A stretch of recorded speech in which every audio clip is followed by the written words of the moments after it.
A very good morning to all my dear students. Let's start the today's class with the revision of chapter first, that is matter in our surroundings. So इस class में हम एक बार फिर से matter in our surroundings chapter का revision करेंगे। फिर हम चैप्टर सेकंड का रिवीजन करेंगे। कोशिश करेंगे कि हमने जितना अभी तक पढ़ लिया है उसका एक बार और रिवीजन कर लें, ताकि आपको बहुत ही आसान हो जाए। जब क्लासेस लाइव चालू हो जाएं तो आपको बहुत इजी हो जाए समझना। ओके, तो चलिए स्टार्ट करते हैं। देखिए, मैटर इन आवर सराउंडिंग्स में सबसे पहले हमको मैटर को समझना पड़ेगा कि मैटर क्या होता है। तो मैटर हर वो चीज़ जो आप अपने आसपास देखते हैं, जो हवा आप सांस लेते हैं, ओके, जो आसपास जो भी जगह जो भी चीज़ें आप अपने आसपास की जगह पे देखते हैं, वो सारा चीज़ मैटर कहलाता है। ठीक है। आप जिस चीज़ को छू सकते हैं, जिस चीज़ को छू नहीं सकते हैं, जैसे हवा, हवा को आप नहीं छू सकते, फिर भी वो मैटर कहलाता है। ओके, तो आपके आसपास मौजूद हर चीज़ मैटर कहलाती। ठीक है। अब मैटर की प्रॉपर डेफिनेशन ये है कि anything that has mass and occupy some space. ऐसी कोई भी चीज़ जिसका कुछ मास हो और जो स्पेस ऑक्यूपाई करे। ओके, तो आपके आसपास जितनी भी चीज़ें हैं, अब आप बोलोगे एयर जो है, आप बोल रहे हो एयर, ओके, कि एयर भी एक मैटर है। तो एयर का खुद का कोई मास होता है क्या? बिल्कुल होता है। आप बहुत बड़ा सा एक बलून फुला के रख दो, उसका वेट होगा, उसके अंदर एयर भरी हुई है। ओके, स्पेस लेती है क्या? बिल्कुल। जो आपके आसपास जितना भी स्पेस है उस पर एयर है। एटमॉस्फेयर के पूरे स्पेस पे एयर भरी हुई है। ठीक है। तो matter is anything that has mass and occupy some space. Matter तीन चीज़ से बनता है: सॉलिड, लिक्विड एंड गैस। तो आपके आसपास जो भी सॉलिड चीज़ें हैं वो सॉलिड मैटर है। आपके आसपास जो भी लिक्विड चीज़ें हैं, जैसे ऑयल हो गया, वाटर हो गया, वो लिक्विड मैटर है। और आपके आसपास जो भी गैसियस चीज़ें हैं, जैसे एयर हो गया, एलपीजी हो गया, सीएनजी हो गया, तो ये सारे क्या हैं? गैसियस मैटर हैं। ओके, तो चलिए इस चैप्टर की शुरुआत करते हैं।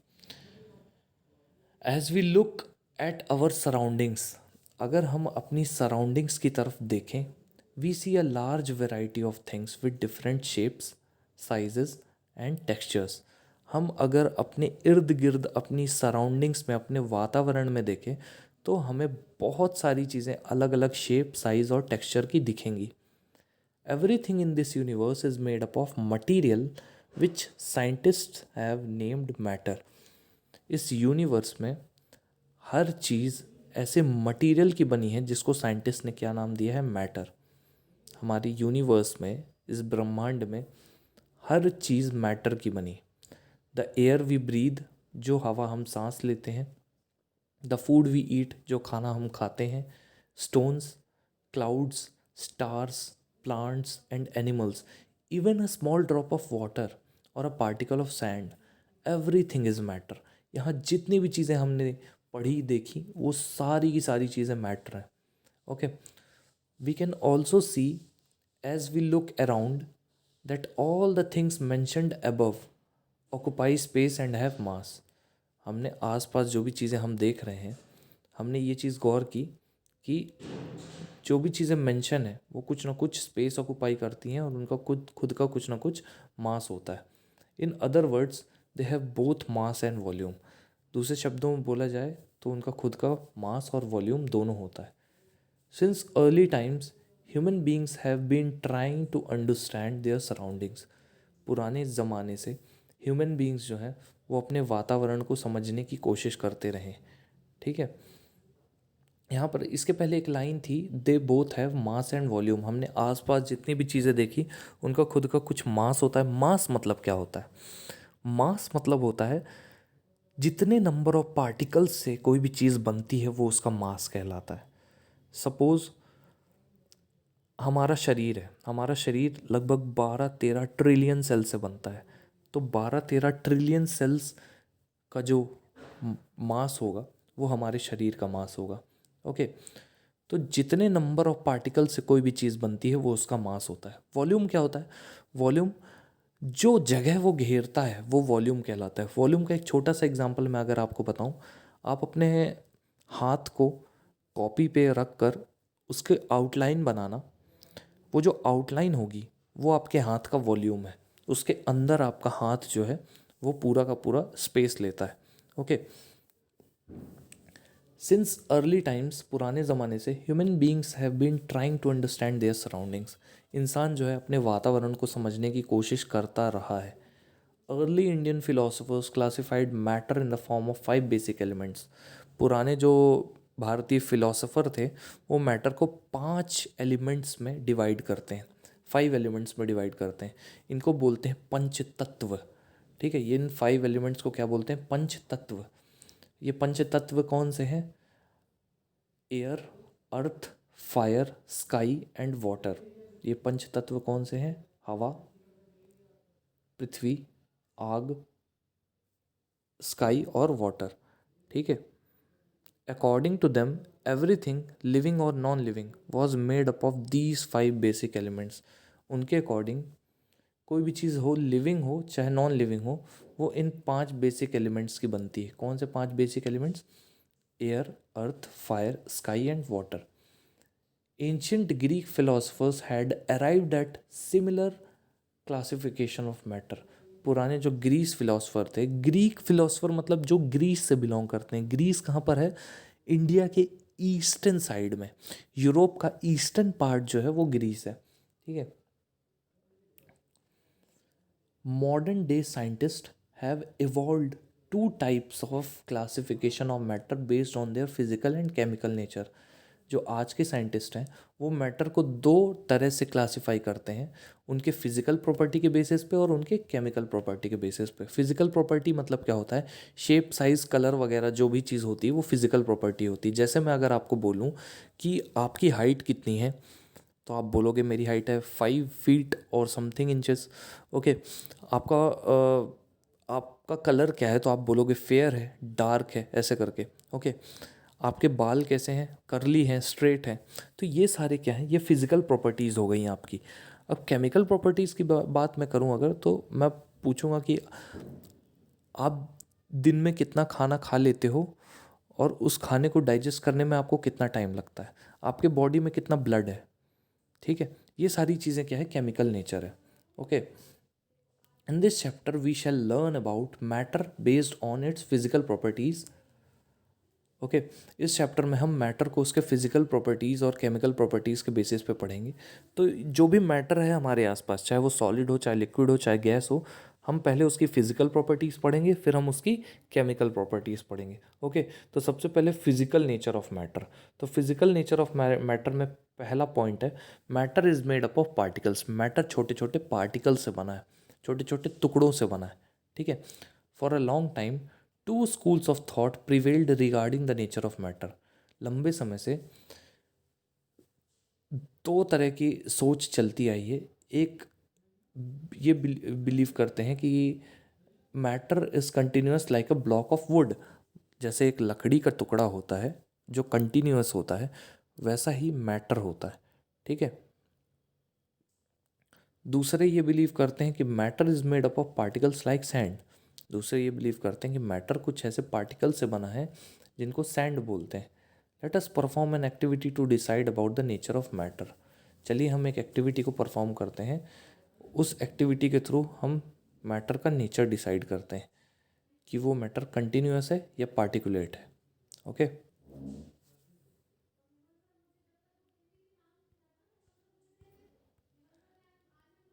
चलिए, in order to answer these questions we need to use the idea that matter is made up of particles. Matter किससे मिलकर बना है? पार्टिकल से मिलकर बना है, छोटे छोटे टुकड़ों से। जैसे आपको ये दिख रहा होगा, यहाँ पर इस पे जार में वाटर भरा हुआ है, पानी भरा हुआ है। जार में क्या भरा हुआ है? पानी भरा हुआ है। ओके, तो आप देख पाओगे ये पानी के छोटे छोटे पार्टिकल्स हैं जिससे पानी मिलकर के बना हुआ है। ठीक है, अब हमने थोड़ा सा सॉल्ट ऐड कर दिया, नमक ऐड कर दिया, तो आप देखोगे कि पानी के पार्टिकल्स के बीच में सॉल्ट ने जगह ले ली है। पानी के पार्टिकल्स के बीच में सॉल्ट ने जगह ले ली है। तो बेसिकली ये समझाने का मतलब ये है, यहाँ पर आप देख सकते हो कि पानी के पार्टिकल्स के बीच में कैसे सॉल्ट ने जगह ले ली है। समझाने का कुल मिलाकर मतलब ये है कि जो लिक्विड है, लिक्विड अपने अंदर किसी भी सॉलिड और दूसरे लिक्विड को घोल सकता है।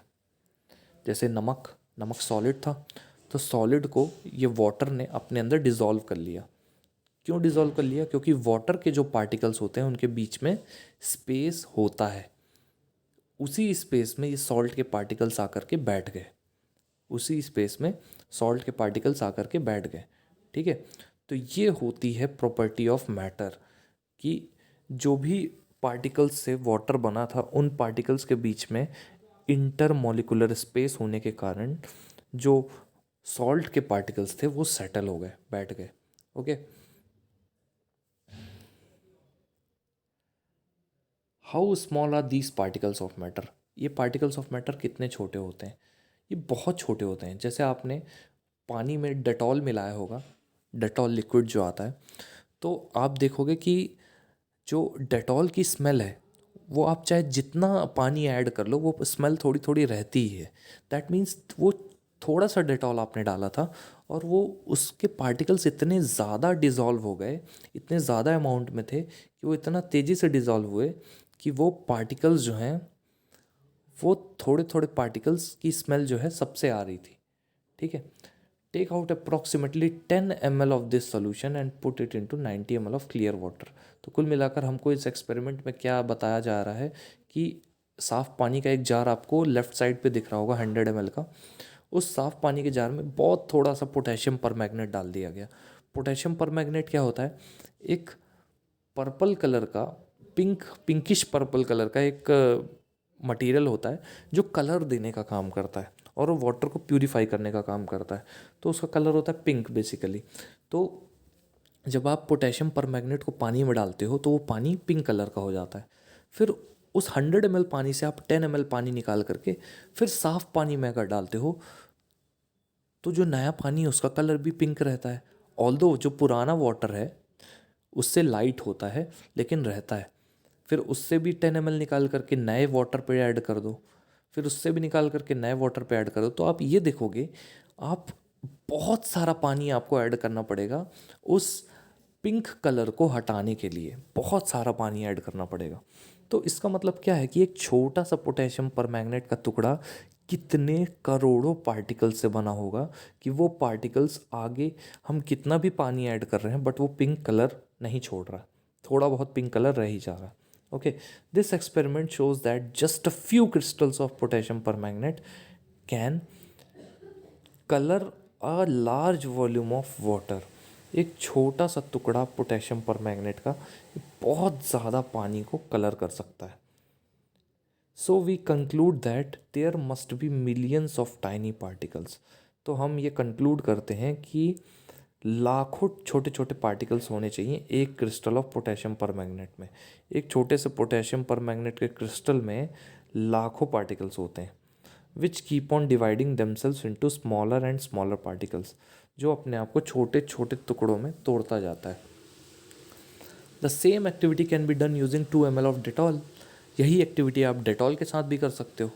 पोटेशियम परमैंगनेट की जगह डेटॉल ले लो, पानी में ऐड कर दो, तो डेटॉल की जो स्मेल है वो आती रहेगी, आप चाहे जितना पानी ऐड कर लो। आपको बहुत सारा पानी ऐड करना पड़ेगा तब जाके वो स्मेल जो है वो ख़त्म होगी।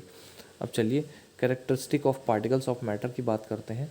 तो characteristic of particles of matter में पहला कैरेक्टरिस्टिक है particles of matter have space between them. Particle matter के जो पार्टिकल्स होते हैं उनके बीच में स्पेस होता है। मैंने आपको अभी एक्सपेरिमेंट में दिखाया कैसे पार्टिकल्स ऑफ मैटर के बीच में स्पेस होता है। वाटर एक मैटर है, वाटर के पार्टिकल्स के बीच में जो स्पेस था वहाँ पर सॉल्ट ने अपनी जगह ले ली थी, अभी हमने देखा।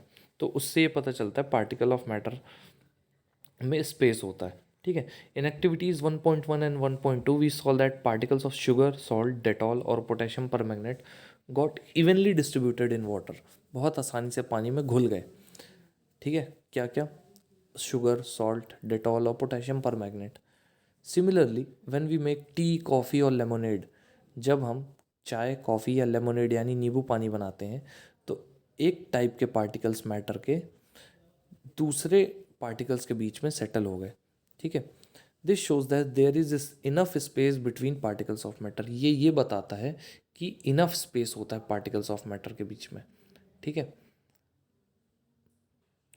पहली प्रॉपर्टी थी particles of matter have space between them. दूसरा है particles of matter are continuously moving. जो मैटर के पार्टिकल्स होते हैं वो कंटिन्यूसली मूव करते रहते हैं। ये हमें कैसे पता चलता है? ये हमें पता चलता है अगरबत्ती से। ओके, अगरबत्ती जो होती है, अगरबत्ती की जो स्टिक होती है, उसको जब हम जलाते हैं, जब हम अगरबत्ती की स्टिक को जलाते हैं तो उसका धुआं आप देख सकते हैं कि कैसे उसका धुआं ऊपर जाता है। ठीक है, कैसे उसका धुआं जो है धीरे धीरे ऊपर जाता है और धीरे धीरे वो फैलता जाता है और पूरे कमरे में, पूरे घर पे अगरबत्ती की खुशबू आती है।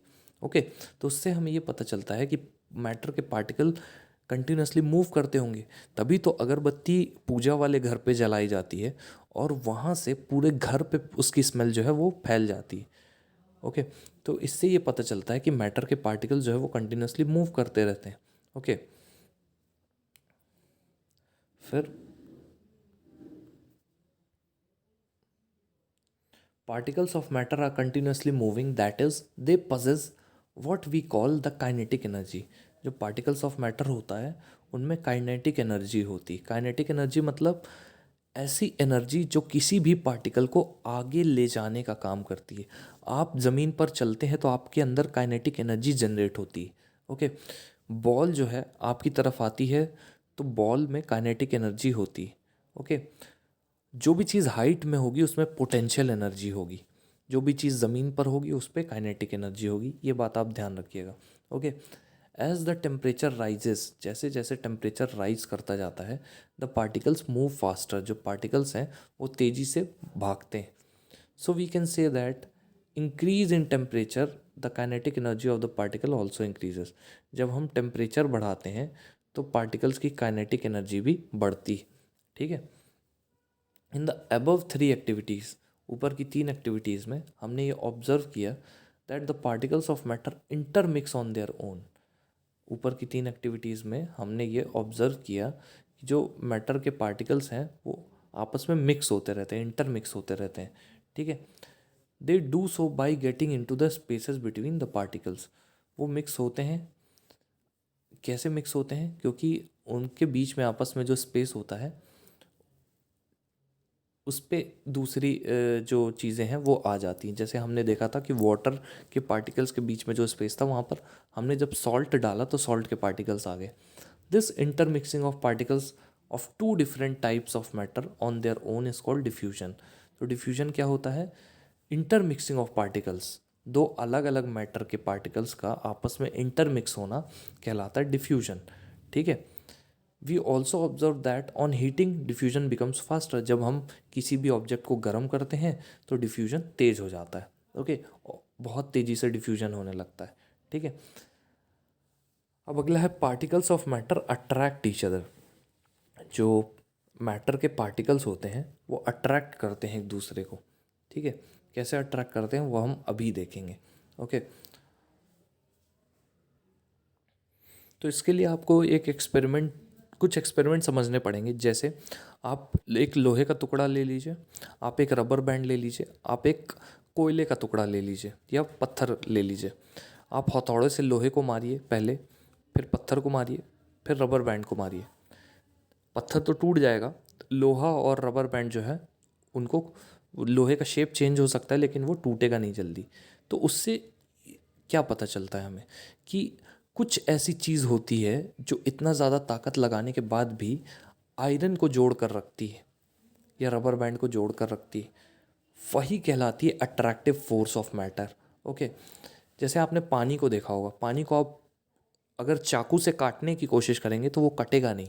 इसका मतलब क्या होता है कि वो, उसके जो पार्टिकल्स होते हैं उनके बीच में अट्रैक्शन फोर्स होता है, वो बार बार चिपक जाते हैं एक दूसरे से। ठीक है, उनको कितना भी आप अलग करने की कोशिश करें वो अलग नहीं होते हैं अनटिल एंड अनलेस उनको अलग अलग सेपरेट बर्तन में ना रख दिया जाए। Okay, the above three activities suggest that the particles of matter have force acting between them. This force keep the particles together. जो पार्टिकल्स ऑफ मैटर होता है उनके बीच में फोर्स होता है। ठीक है, ये जो फोर्स होता है ये उन पार्टिकल्स को एक साथ में रखता है। The strength of this force of attraction varies from one kind of matter to another. अब अलग अलग तरह के मैटर में ये फोर्स अलग अलग तरीके से काम करता है। जैसे लोहे में बहुत स्ट्रांग फोर्स होता है, पानी में उससे कमज़ोर होता है, हवा में उससे भी कमज़ोर होता है। ठीक है, तो अलग अलग तरह के पार्ट मैटर्स में अलग अलग तरह का पार्टिकल्स के बीच में फोर्स होता है। लोहे में बहुत मजबूत फोर्स होता है, पानी में उससे कमज़ोर होता है, हवा में बहुत कमज़ोर होता है। ओके, अब चलिए स्टेट्स ऑफ मैटर की बात करते हैं। मैटर के स्टेट्स का मतलब क्या होता है? तीन स्टेट होती हैं वैसे मैटर की, होती पांच है बट हमें तीन पढ़नी है। कौन कौन सी तीन पढ़नी है? सॉलिड स्टेट, लिक्विड स्टेट और गैसियस स्टेट। सॉलिड स्टेट क्या होती है?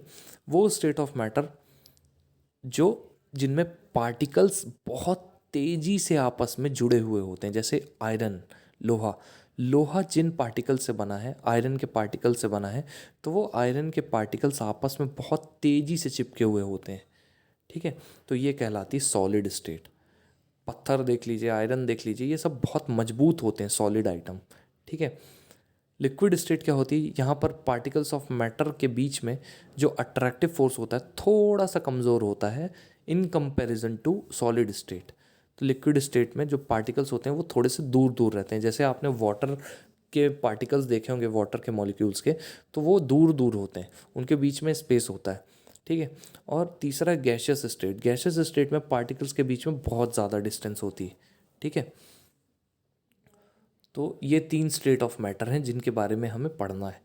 Observe different types of matter around you. अलग अलग तरह के मैटर को ऑब्जर्व करिए। What are its different state? इनकी अलग अलग स्टेट्स क्या हैं? We can see that matter around us exists in three different states. हमारे आसपास जो मैटर है वो तीन स्टेट्स में एग्जिस्ट करता है, सॉलिड स्टेट, लिक्विड स्टेट और gaseous state. These states of matter arise due to the variation in the characteristics. ये जो स्टेट्स हैं मैटर की, ये अराइज होती हैं due to the variation in the characteristics में वेरिएशन के कारण। ठीक है, due to variation in the characteristics of particles of matter. अब है सॉलिड स्टेट। सॉलिड स्टेट की हम बात करते हैं। पहला है सॉलिड स्टेट। सॉलिड स्टेट में यहाँ पर कुछ एग्जाम्पल दिए गए हैं, जैसे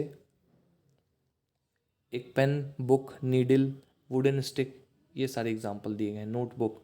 okay, all the above examples are of solid. जितने भी ऊपर एग्जाम्पल दिए हैं सारे के सारे क्या हैं? सॉलिड है। We can observe that all these have definite shape. Solid की कुछ प्रॉपर्टीज़ यहाँ पर लिखी हुई हैं, जैसे सॉलिड्स का शेप जो है वो डेफिनेट होता है, चेंज नहीं होता। डिस्टिंक्ट बाउंड्रीज होती हैं, मतलब सॉलिड बार बार बड़ा छोटा नहीं होता। ठीक है। कुछ एक्सेप्शन भी है इसके, जैसे रबर बैंड। रबर बैंड को आप खींच सकते हो, वो सॉलिड है लेकिन आप उसको बड़ा छोटा कर सकते हो। ठीक है। एंड फिक्स्ड वॉल्यूम्स, मतलब उनका वॉल्यूम फिक्स्ड रहता है। ठीक है। वॉल्यूम फिक्स्ड होने का मतलब आप वो जितनी जगह घेरते हैं उससे ज़्यादा जगह वो नहीं घेर सकते, उससे कम जगह वो नहीं घेर सकते, उनका वॉल्यूम फिक्स होता है। वाटर, वाटर को आप एक कटोरे में रख दो, उसका वॉल्यूम कम है। पानी में, ज़मीन में बिखेर दो उसको, उसका वॉल्यूम ज़्यादा हो जाएगा। ओके। लेकिन लोहे को आप चाहे ज़मीन में फेंक दो, चाहे कटोरी में रखो, चाहे खुले में रखो, वो उतना ही साइज़ का होगा। वाटर, मिल्क, ऑयल, इनको आप कटोरी में रखो, उसका शेप ले लेंगे। ज़मीन में बिखेर दो तो ज़मीन में पूरे फैल जाएंगे। तो इनका वॉल्यूम जो है वो चेंज होता रहता है। ठीक है। और सॉलिड्स की जो कंप्रेसिबिलिटी होती है, मतलब अगर आप सॉलिड्स को दबाएंगे तो वो नहीं दबेगी, नहीं दबेंगे। ठीक है। पानी को दबाएंगे तो वो दबेगा, एयर को दबाएंगे दबेगा। ओके, लेकिन सॉलिड नहीं दबता। Okay. Solids have a tendency to maintain their shape. Solids की ये टेंडेंसी होती है कि वो अपना शेप जो है वो मेंटेन करके रखें, चाहे जितना ज़्यादा फोर्स लगे उन पर, वो अपना शेप मेंटेन करके रखते हैं। सॉलिड्स में ब्रेक अंडर फोर्स। सॉलिड्स बहुत ज़्यादा फोर्स लगाने पर टूट सकते हैं, लेकिन उनका शेप जो है वो चेंज नहीं किया जा सकता, इसीलिए इनको क्या बोलते हैं? रिजिड। ठीक है। अब कुछ यहाँ पर एक्सेप्शन लिखे हुए हैं, जैसे व्हाट अबाउट रबर बैंड? क्या वो अपना शेप चेंज कर सकता है स्ट्रेचिंग पे? यहाँ पर ऊपर तो हमने प्रॉपर्टी में पढ़ा है सॉलिड की, सॉलिड की प्रॉपर्टी में हमने ऊपर पढ़ा है कि जो सॉलिड्स होते हैं वो अपना शेप चेंज नहीं करते हैं, डेफिनेट शेप होता है उनका, एक पर्टिकुलर शेप होता है। लेकिन रबर बैंड की अगर हम बात करें तो रबर बैंड का शेप तो चेंज हो जाता है। तो उसका आंसर ये है कि रबर बैंड सॉलिड तो है, ठीक है, बट उसके पार्टिकल्स जो हैं वो फोर्स लगाने पर स्ट्रेच होता है। आप उसको ऐसे ही रखे रहने देंगे तो वो स्ट्रेच नहीं होगा, आप उस पर जब फोर्स लगाएंगे तब वो स्ट्रेच होगा। ओके। ऐसे तो आप किसी लोहे के तार को भी स्ट्रेच कर सकते हो अगर फोर्स लगाओ तो। Okay. What about sugar and salt? Sugar and salt की जब हम बात करते हैं तो इनके बारे में क्या बोल सकते हैं हम? जब इनको अलग अलग जार में रखा जाता है तो वो जार का शेप ले लेते हैं। अगर जार स्क्वायर शेप का है तो ये भी स्क्वायर शेप के हो जाते हैं। अगर जार सिलेंड्रिकल है, लंबा है, तो ये भी सिलेंड्रिकल हो जाते हैं। तो इससे हमें क्या पता चलता है शुगर और सॉल्ट के बारे में, कि ये सॉलिड है, फिर भी ये जिस कंटेनर में रखो उस कंटेनर का शेप ले लेते हैं। जैसे पानी, पानी को जिस कंटेनर में रखो उस कंटेनर का शेप ले लेता है। तो क्या सॉलिड्स भी जिस कंटेनर में रखो उस कंटेनर का शेप ले लेते हैं? ऐसा नहीं है। देखिए, आप एक शुगर के एक टुकड़े को उठाओगे तो आप उसका शेप चेंज नहीं कर सकते। सॉल्ट के एक टुकड़े को उठाओगे तो आप उसका शेप चेंज नहीं कर सकते। वो वैसा ही रहेगा, चाहे आप उसको जार में रखो चाहे आप कहीं भी रखो। लेकिन एक साथ बहुत सारे टुकड़ों को आप जार में रखोगे, ऑब्वियस सी बात है शेप चेंज तो होगा। ओके, बट इसका मतलब ये नहीं है कि शुगर सॉल्ट वगैरह अपना शेप चेंज कर लेते हैं। एक शुगर के दाने को उठाकर देखिए, वो अपना शेप चेंज नहीं करता है। Okay, what about a sponge? Sponge की अगर हम बात करें तो इसके बारे में हम क्या बोल सकते हैं? क्या ये सॉलिड है? बिल्कुल ये सॉलिड है। फिर ये कंप्रेस क्यों करता है? क्योंकि इसके बीच में छोटे छोटे एयर स्पेस होते हैं, छेद होते हैं। स्पॉन्ज में आप देखोगे छेद होते हैं, उन छेदों में एयर भरी होती है। ठीक है, तो ये सॉलिड तो हैं लेकिन इनकी प्रॉपर्टीज़ थोड़ा सा अलग अलग है। A rubber band changes shape under force and regains the same shape when the force is removed. एक रबर बैंड जो है वो शेप चेंज करता है, ठीक है, जब फोर्स लगाया जाता है। लेकिन जब फोर्स को हटा लिया जाता है तो उसका शेप जो है वो वापस आ जाता है। If excessive force is applied it breaks. अगर बहुत ज़्यादा फोर्स लगा दिया जाए तो ये ब्रेक हो जाता है। ठीक है, the shape of each individual sugar और सॉल्ट क्रिस्टल। एक एक अगर शक्कर या नमक की बात करें तो एक एक शक्कर के दाने को उठाकर हम बात करें तो ये जो एक एक शक्कर के दाने हैं ये फिक्स्ड होते हैं। ठीक है, चाहे हम इनको हाथ में लें, चाहे प्लेट में डालें, चाहे जार में डालें, ये फिक्स्ड होते हैं। ठीक है, अ sponge has a minute holes. Sponge के जो होल्स होते हैं वो माइन्यूट, बहुत छोटे होते हैं, जिसमें एयर भरी होती है। ठीक है, जब हम इसको प्रेस करते हैं, जब हम इसको दबाते हैं तो इससे एयर निकल जाती है और हम इसको कंप्रेस कर सकते हैं। ठीक है, तो अब लिक्विड स्टेट की बात करते हैं। We observe that liquid have no fixed shape. Liquid का कोई फिक्स्ड शेप नहीं होता। आप पानी, दूध, तेल को जिस कंटेनर में डालोगे, जिस तरह के बर्तन में डालोगे, उस तरह का शेप ले लेते हैं ये। ऐसा क्यों होता है? क्योंकि इनके बीच में स्पेस ज़्यादा होता है। इनके जो पार्टिकल्स होते हैं जिनसे ये बनते हैं उनके बीच में अट्रैक्टिव फोर्स कम होता है। ठीक है, तो ये कुछ ऐसे रीज़न हैं जिनकी वजह से ये जो लिक्विड्स हैं वो उनका फिक्स्ड शेप नहीं होता है। ठीक है, they take up the shape of the container in which they are kept. वो उस कंटेनर का शेप ले लेते हैं जिस पर उनको रखा जाता है। Liquids flow and change shape. Liquid बहते हैं और अपना शेप चेंज कर देते हैं, इसीलिए इनको रिजिड नहीं बोला जाता है, क्योंकि जो रिजिड होते हैं वो अपना शेप चेंज नहीं कर पाते हैं। लेकिन लिक्विड को क्या बोलते हैं? फ्लूइड। लिक्विड का दूसरा नाम क्या है? Fluid. Okay, the gases from the atmosphere. जो एटमॉस्फेयर में गैसेस हैं वो डिफ्यूज़ करती हैं, यहाँ वहाँ भागती रहती हैं। ठीक है, एंड डिज़ोल्व इन वाटर। पानी में डिज़ोल्व हो जाती हैं। इन गैसेस में स्पेशली ऑक्सीजन, कार्बन डाइऑक्साइड, ये हमारे जीवन के लिए ज़रूरी है। ऑक्सीजन ज़रूरी है हमारे लिए और प्लांट्स के जीवन के लिए कार्बन डाइऑक्साइड, क्योंकि प्लांट्स कार्बन डाइऑक्साइड की मदद से अपना खाना तैयार करते हैं। ठीक है, all living creatures need to breathe for survival. हर लिविंग क्रिएचर्स को सांस लेना ज़रूरी होता है ज़िंदा रहने के लिए। The aquatic animals can breathe under water. जो एक्वेटिक एनिमल्स हैं जो पानी में पाए जाते हैं वो पानी के नीचे भी सांस ले सकते हैं due to the presence of dissolved oxygen, घुली हुई ऑक्सीजन की मदद से। Thus we may conclude that solids, liquid and gases can diffuse into liquids. Solid, liquid और गैसेस जो हैं किस में घुल सकते हैं? लिक्विड में। आप देखोगे नमक और शक्कर सॉलिड है, पानी में घुल जाते हैं, दूध में घुल जाते हैं। दूध लिक्विड है तो सॉलिड लिक्विड में घुल जाता है। गैस ऑक्सीजन हो गई, कार्बन डाइऑक्साइड हो गई, ये भी पानी में घुल जाते हैं, तो गैसेस भी लिक्विड में घुल जाती हैं। तो कुल मिलाकर लिक्विड में लिक्विड भी घुल सकता है, सॉलिड भी घुल सकता है, गैसेस भी घुल सकती हैं। तो लिक्विड की ये स्पेशल प्रॉपर्टी होती है। ठीक है, the rate of diffusion in liquid of liquids is higher than that of solids. जो डिफ्यूजन का रेट होता है लिक्विड का, डिफ्यूजन का मतलब क्या होता है? जब आप इसको गर्म करते हो तो ये जल्दी से एक्सपैंड करता है, फैलता है। आप लोहे को जितना भी गर्म करते रहोगे वो जल्दी नहीं फैलेगा, बहुत टाइम लगेगा उसको। ठीक है, लेकिन आप पानी को गर्म करोगे तो वो भाप बन के यहाँ वहाँ फैल जाएगा। ठीक है, this is due to the fact that in liquid state particle move freely. Liquid state के जो पार्टिकल होते हैं वो बहुत तेज़ी से यहाँ वहाँ मूव करते हैं और बहुत तेज़ स्पीड से मूव करते हैं, ठीक है। सॉलिड स्टेट के पार्टिकल के कंपैरिजन में बहुत तेज़ स्पीड से मूव करते हैं, ठीक है।